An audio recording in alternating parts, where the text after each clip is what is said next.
అధికార పార్టీ ఆయన ప్రతిపక్ష హోదా ఇచ్చే పరిస్థితి లేదు, కనపట్ల. ప్రతిపక్ష హోదా ఇవ్వకపోతే ఆయన అసెంబ్లీకి వెళ్ళే పరిస్థితి కనపట్లేదు. ఏం చేస్తాం? వాళ్ళు అసెంబ్లీలో మాట్లాడతారు, ఈయన రోడ్ల మీద తిరుగుతూ ప్రెస్ మీట్లు పెట్టుకుని మాట్లాడతారు, మనం డిబేట్ లో చర్చించుకుంటాం. ఆబ్వియస్ గా అంతే కదా. రైట్. ఇప్పుడు అధికారంలో ఉన్న వ్యక్తులు ఉదారంగా ఉండాలండి. అధికారంలో ఉన్నటువంటి వ్యక్తులు ఉదారంగా ఉండాలి, ధైర్యంగా ఉండాలి.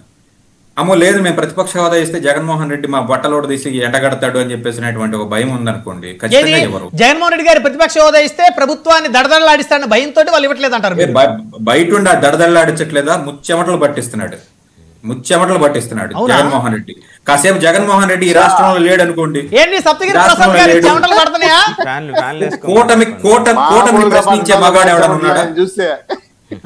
కూటమిని ప్రశ్నించే మగాడు ఈ రాష్ట్రంలో ఏ పార్టీ వాడైనా ఉన్నాడా? ఎందుకు లేరు? చాలా మంది ప్రశ్నిస్తున్నారు కూటమిని. నువ్వు నేను ప్రశ్నిస్తే ఎవడో పట్టించుకోడు. రిటైర్డ్ ఐఏఎస్ విజయ్ కుమార్ గారు కూడా లిబరేషన్ కాంగ్రెస్ పార్టీ పెట్టి అద్భుతంగా ఆయన ప్రశ్నిస్తున్నాడు.